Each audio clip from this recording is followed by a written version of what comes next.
Okay, sure, no, I'll get started. So let's hope that Yin is okay. Everything went well. I'm going to talk about field-level inference, obviously, but I wanted to take the time to clarify a bit of the semantics that we keep discussing all over again, and in particular, highlight the role of machine learning in this semantic definitions. But first, what is field-level inference to me? Well, I'm going to highlight the fact that to me, it means you're also inferring the initial conditions. So you're basically running constraint simulations of the universe where you're trying to infer the joint posterior over initial conditions and cosmological parameters such that I can run a simulation forwards, right? That is my definition. And I will try to highlight the differences to other things that we also do. Right, so most of the motivation that we talked about during yesterday was about optimal cosmological constraints, right? So we're talking about we want to get optimal constraints in the cosmological parameters given the field. Now, the question is whether we really need to infer 10 to the 9 parameters to really constrain these 10 parameters that we care about, right? I think that this is the issue with motivating field-level inference with cosmological optimal constraint is that it feels a bit of an overkill, right? If we only care about these 10 parameters, why do we really talk about inferring 10 to the 9 parameters? I think we often mention systematics, but it's still very unclear how it will actually help us, right? So, okay, why do I think machine learning has changed this reasoning is because machine learning has really enabled high-dimensional inference, right? And this is one of my favorite examples, Genie-2, which is a world model, meaning they're trying to sample playable worlds where you can actually move around, giving a text prompt, right? So here, for instance, you have a world that was generated to play on a boat, right? And you have a player playing life, right? So super cool. It's extremely high-dimensional. There are a lot of variables that are being marginalized over here, as you can imagine, right? From one line of text into a playable world. Now, this was like 6 months ago, well, the end of 2024, so obviously in machine learning, this means it's extremely outdated, and there is a new version of Genie, Genie-3, and you can see here a comparison between Genie-2 and Genie-3. Okay, maybe the lighting is not very good, but you can see it's extremely much better, right? And in particular, now they can generate these playable worlds that are consistent across like minutes, which used to be seconds, right? Like if the player goes back to the beginning, you probably see a different world, the one you started with, right? But this is changing very quickly. So this is just to highlight that these models are advancing really quickly in the real world. And that should be true for the sciences as well. Now, what have they enabled in particular in our problem of field-level inference? It means that we can now directly learn the marginal likelihoods. So from samples from our simulator, we have samples of initial conditions and finals and cosmological parameters, so we can now directly learn the marginal likelihood. So we're marginalizing over the initial conditions implicitly, right? So we can learn it from samples of our simulation. But we can also, well, sorry, this is what I mean by marginalizing over the initial conditions, right? We're implicitly solving this integral over Z, so Z here are the initial conditions. This integral is usually too high-dimensional to actually solve, so we can do it implicitly with machine learning from our samples. Now, we can also learn optimal summary statistics, right? So we can find a compression of our field given by this neural network S that finds optimal constraints on the cosmological parameters, right? So these are two different ways in which you can think about learning the likelihood but marginalize over initial conditions or finding optimal summary statistics. Now, we also use words like implicit and explicit. Okay, so I would say here you have explicitly a likelihood as a function of the cosmological parameters, although you're not sampling the initial conditions, right? But you do have a likelihood you can evaluate and sample from, whereas in the second case, you have an implicit likelihood. So you're targeting the posterior directly, so you never actually really learn the likelihood, you learn the posterior directly. So in the first case, you still have to sample cosmological parameters, you have to sample the posterior from the likelihood, but it means you can also sample final fields that are consistent with the observation, for instance. So you have some of the features of field-level inference, but obviously you don't have the initial conditions, you don't have constraint simulations. So this is what I will not call field, well, maybe the word level is confusing, but this is not what I call field inference, right? Because you're not actually inferring the initial conditions, but you can still get optimal cosmological constraints. Now, how does this work? So a lot of it works by bridging two distributions. One that is very simple, that we call a base distribution, and one that is complex, that is our target distribution. And this quote from Jansson that I quite like, creating noise from data is easy, we've all done it without wanting to, but creating data from noise is what we call generative modeling, right? So this is a one-dimensional example, right, of how that bridge might look like. It could be an ODE or an SDE, right, depending on whether it's stochastic or deterministic. But the main idea is that we can write down this process of going from noise to our data or from some base distribution X naught, it doesn't have to be noise, as a ODE or SDE. So it will look like something like this, where X as a function of time is how our probability distribution is evolving from noise into data. And it will be governed by a neural network. The question is, how do we learn it? Right? But this means that we can also estimate likelihoods, right? Because there's a continuity equation, given that P of X has to be normalized at any time. So we have a continuity equation given by the same velocity field that governs these dynamics, right? So again, we can evaluate likelihoods and generate samples. Now, we've been doing this for the marginal case that I talked about. So in this case, we did for point clouds, thinking about galaxies. So we wanted to have a model that could sample galaxy point clouds given the cosmological parameters, so marginalized over initial conditions. And then we can use the same likelihood to constrain the cosmological parameters by sampling it. Now, cosmology is low-dimensional, so sampling this is not actually very expensive. So there's an example of how you go from a base distribution that is simple, which is the Gaussian point cloud, into the data distribution, which is the output of an n-body simulation at the point cloud level. You can condition it on the cosmological parameters, which is the same as prompting.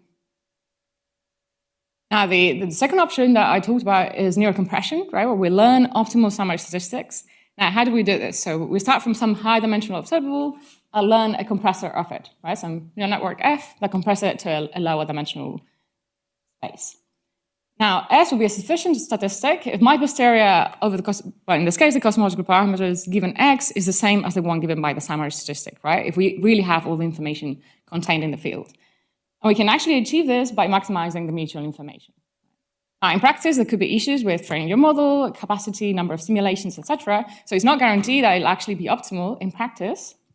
But people have been doing some interesting comparisons. So this is from Francois Group, work done by Denise Lanseri, on comparing this compression approach to the actually explicit field level inference where you're actually inferring the initial conditions for log normal fields, right? So it's still a simplified comparison, but still you can see that you really find exactly the same posteriors if you do the explicit inference versus compressing the field.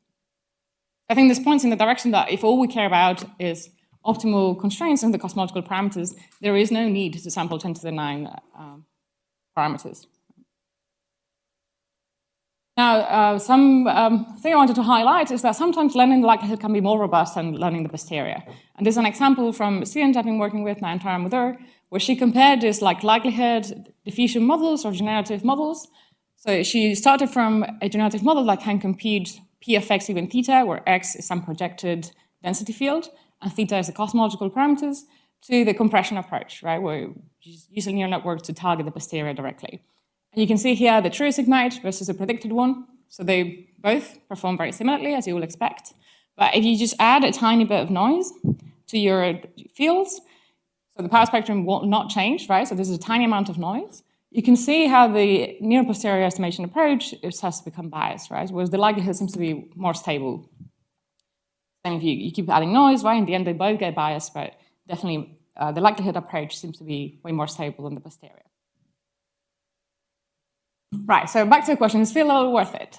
Well, so we have these 3 different approaches, right? We can either learn optimal summaries, we can learn the marginal likelihood, so machine learning has really enabled these 2 approaches, right? Compressing optimally or marginalizing over the likelihood implicitly, or we can do field level inference, right? Now, if we write down some numbers in terms of dimensionality,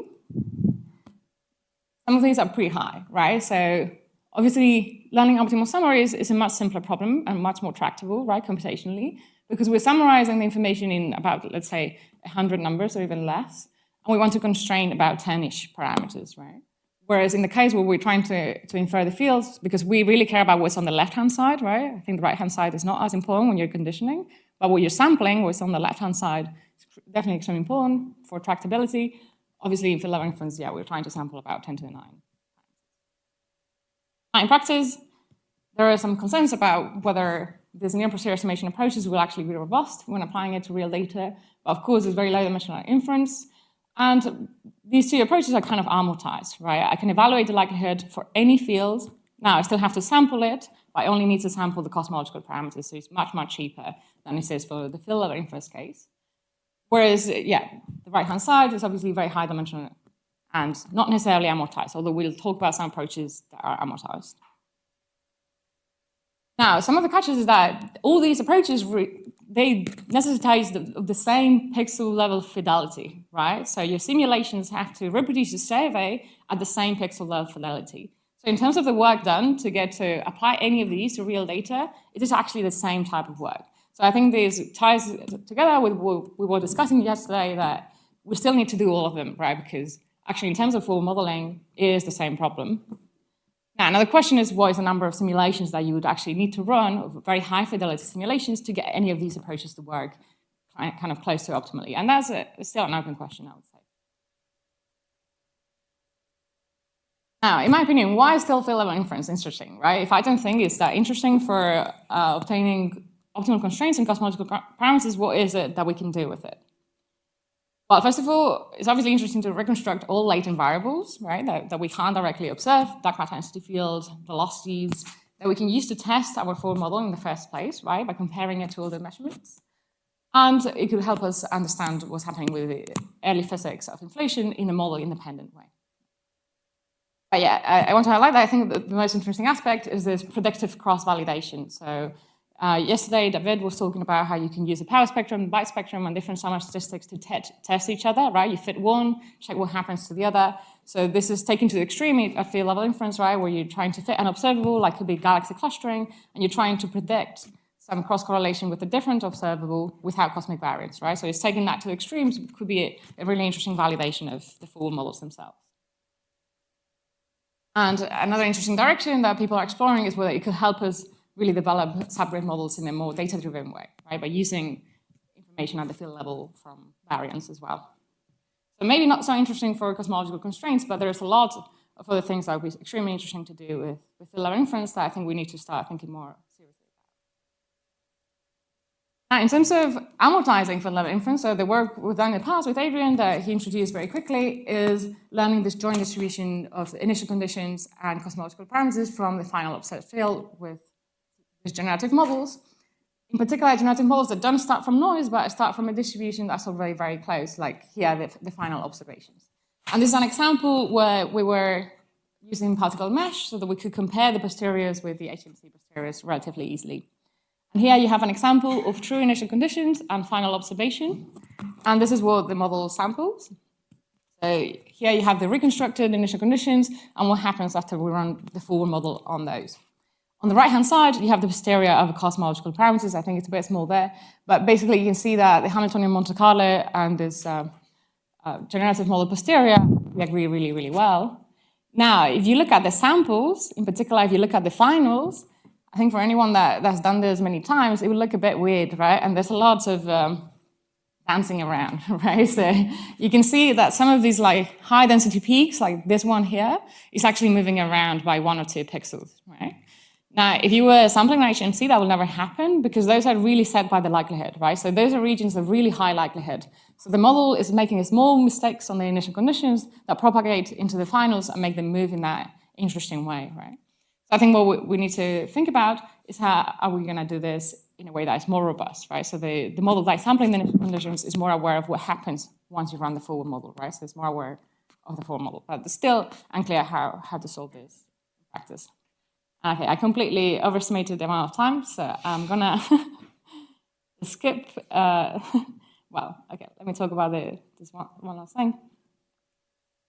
I think one of the other interesting questions is how do we assess how well does the forward model actually fit the data, right? Field level inference, but for anything we want to do, really. If we want to learn something more about our forward model and how to improve it. So this is work done by Aizan at Harvard, on thinking about, okay, how can we detect whether our model is misspecified? And we have all these different scenarios, right, where you could either have very high detectability and low parameter bias, right? So you find something that is different about your forward model, but it's not something that actually produces a bias on your inference, or it could actually have a high impact on your parameter bias. Now, the left-hand corner is the one that's very tricky, right, because it could be very hard to detect, yet have a very strong impact on your inference because there could be confounding effects, right? So something else might be mimicking the effect of what the cosmological parameter is doing, right? Like feedback might be mimicking what sigma 8 does, right? And then it just really becomes impossible to tell these two apart. But if we're somewhere in the right-hand corner, we could actually detect this.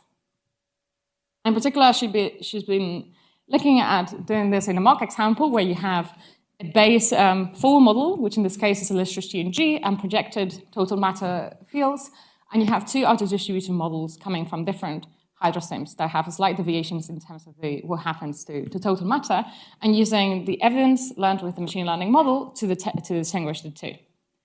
So you can look at, as a function of a scale, how does the evidence change of the different models, right? So on one hand, you have the base distribution, and you have the two OOD mocks, and you see how as you go to smaller scales, they start to become further away, right? So it becomes, the auto-distribution mocks get a lower evidence than the base mock. And you can plot this as a function of a scale and as a function of parameter bias, right? So you can see that how in distribution your simulations are is given by what do they fall in these histograms of evidence. So you can see that on, this is the dashed line, sorry. The solid line, you're going from very in distribution, so you're somehow in the 50th percentile of your evidence values, into very out of distribution, and this correlates with the parameter bias, right? So in this particular case of segregated models, we do find that there is a strong correlation between how out of distribution you are, that you can measure without any supervision, right, without knowing anything about the underlying parameters, and how biased your constraints are.